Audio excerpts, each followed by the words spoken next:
भगवान के भक्तों के लक्षण भी ऐसे, वो भी निर्वैर होते हैं। श्री जयदेव महाप्रभु के प्रसंग में आता है कि एक बार अपने किसी शिष्य के यहां से प्रसादी पा करके, दक्षिणा लेकर के और जा रहे थे बैलगाड़ी में बैठ करके, रात्रि हो चुकी थी, तो कुछ लुटेरे रास्ते में मिल गए और उन्होंने बैलगाड़ी को रोक लिया। लुटेरे बनकर के नहीं रोका, इस प्रकार बैलगाड़ी को रोका कि हम भी आगे जाना चाहते हैं, हमको छोड़ दो। लेकिन जयदेव महाप्रभु उनके आव भाव देख करके समझ गए कि ये लोग जो है लुटेरे हैं। उन्होंने कहा, महाराज हमको थोड़ा आगे छोड़ दोगे? जयदेव महाप्रभु बोले, कहां जाना है? बोले, जहां तुम जाओगे वहीं जाएंगे। जयदेव महाप्रभु समझ गए, बोले कि गड़बड़ है। उन्होंने कहा, ये मुझे छोड़ दें, उससे बढ़िया ये कि दक्षिणा जो मेरे पास है इन्हीं को दे देता हूं। बोले, देखो आप लोग अपनी व्यवस्था कर लेना, ये लोग कुछ धन दे देता हूं, रख लो। उनको जैसी धन मिला, उन्होंने कहा अब इससे क्या कहें, इनको जाने दो।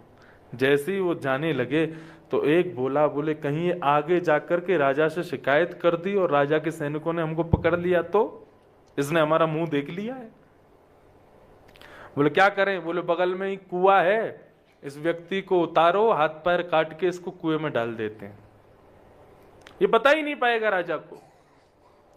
और वे चारों दौड़ करके गए और जाकर के जयदेव महाप्रभु को उतार करके उनके हाथ पैर काट दिए और उनके बचे हुए देह को कुएं में फेंक दिया। लेकिन वो तो वहां बैठे बैठे भी श्री जगन्नाथ प्रभु का स्मरण कर रहे हैं, अपने नाथ का अपनी नाथ को याद कर रहे हैं। वे तो वहां से चले गए, लेकिन तभी उस नगर का राजा किसी कार्य से लौट रहा था वापस अपनी सेना के साथ। कुएं में से आ रही मधुर स्वर को सुनकर के राजा बोले, कोई शायद यहां पर पीड़ा में है। झांक करके देखा तो सैनिक उतरे नीचे, वहां से ऊपर लेकर के आए जयदेव महाप्रभु को। वो राजा गीत गोविंद का पाठ करता था, लेकिन वो ये नहीं जानता था कि ये जो व्यक्ति हैं ये जयदेव महाप्रभु। गीत गोविंद पढ़ता था। उन्होंने कहा, अरे ब्राह्मण देवता, ये किसने किया आपके साथ? बोले, अब पता नहीं, कोई मनचले व्यक्ति थे, कर दिया, छोड़ो राजन। बोले, नहीं आप एक काम कीजिए, चलिए हमारे राज्य में ही आज से आप रहेंगे, आपकी सेवा होगी वहां।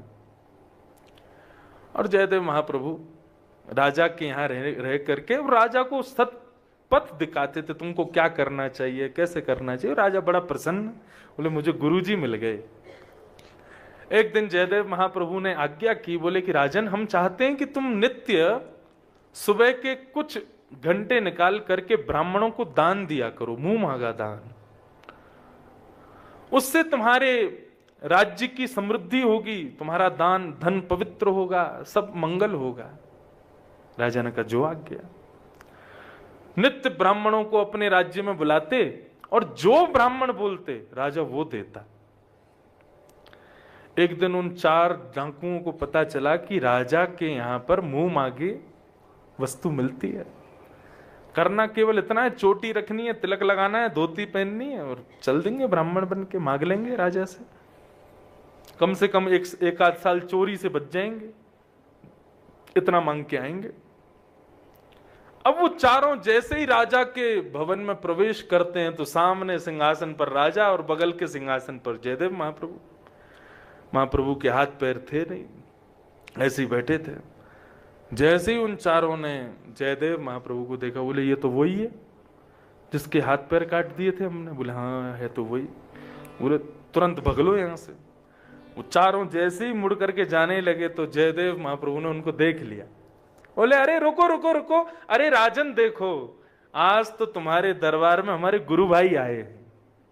अरे लाओ भाई इनका स्वागत करो, प्रेम से लेकर के आओ। अब तो सैनिक गए, उनका स्वागत करें। बोले चलिए चलिए महाराज, गुरुजी बुला रहे हैं। अब तो वो घबरा में बोले कि ये आज हमको सूली पे चढ़वा देगा, ये सब बता देगा राजा को कि हाथ पर हमने काटे। राजा को आज्ञा की, बोले चरण धो, प्रणाम करो, ये मेरे गुरु भाई है, निर्वैरम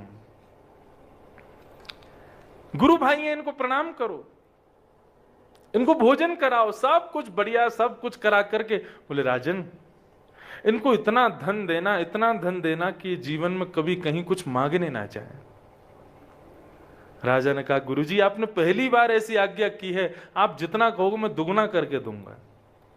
और महाराज सोने के तखत, सोने के सब सामग्री और इतना सामान राजा ने बंधवा करके बोले, महाराज ये सब आपका।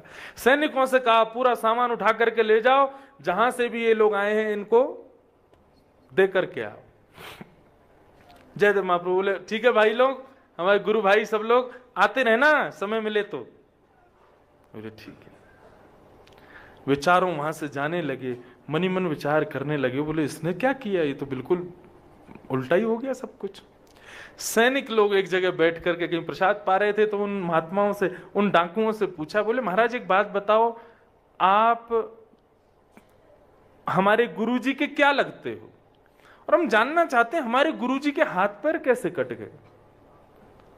तो उन डाकुओं ने झूठ बोला, बोले अब हम तुम्हें क्या बताएं, तुम्हारे पूजनीय हैं वो, इसलिए हम कुछ कह नहीं रहे, लेकिन ये ना, ये जब गुरुकुल में पढ़ते थे तो इन्होंने हमारे गुरुजी के यहां चोरी करी थी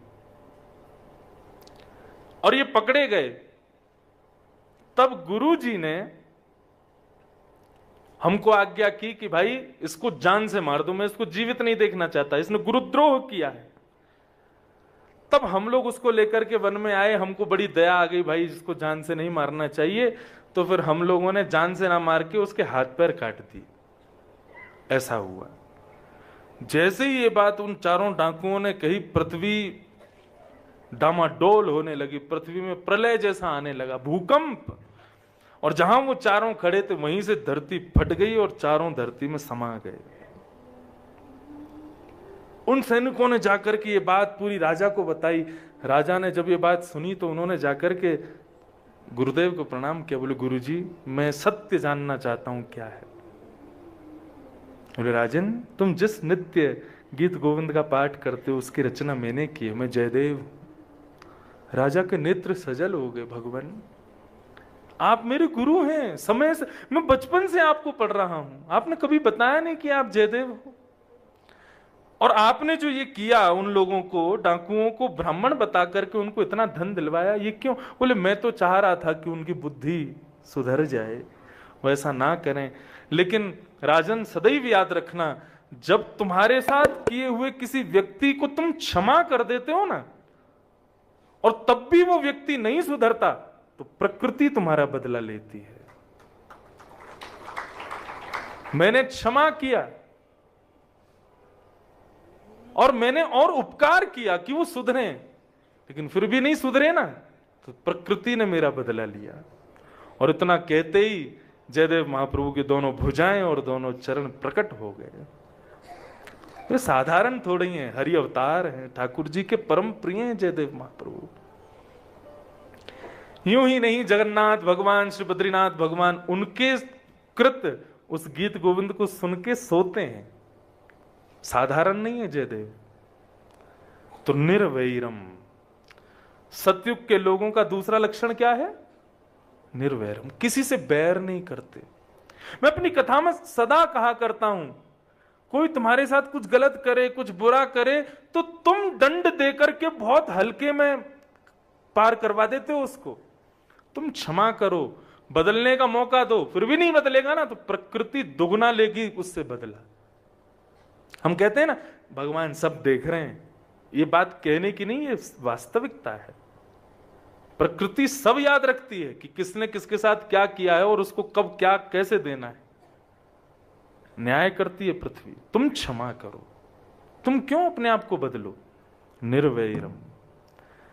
तो कैसे है मनुष्य? शांता, पहला लक्षण। दूसरा निर्वैरम। तीसरा श्रोहित। श्रोहित का मतलब होता है, निर्वैर का मतलब तो होगा किसी से बैर ना, श्रोहित मतलब सबका अच्छा चाहने वाले, सबका भला चाहने वाले। हम कलयुगी लोग केवल अपना भला सोचते हैं, लेकिन सतयुग के लोग कैसे हैं? सबका मंगल हो, तेरा मंगल मेरा मंगल सबका मंगल होए रे। जो हम कहते हैं कि सबका मंगल हो, लेकिन मानते नहीं है, स्वीकार करते नहीं है। सतयुग के लोग ऐसे ही हैं, वो सबका मंगल चाहते हैं, सबका मंगल हो। और चौथा लक्षण क्या है? समा, सम है। सतयुग में मूर्ति पूजा नहीं होती।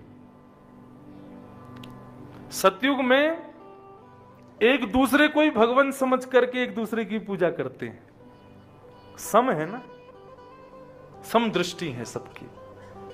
वहां तब ठाकुर जी के इतने मंदिर आदि भी नहीं थे। श्री बद्री विशाल भगवान के लिए भी बताया जाता है कि सतयुग में श्री बद्रीनाथ भगवान ऋषियों के मध्य बैठते थे और बैठ करके उन ऋषियों के मध्य में चर्चा करते थे।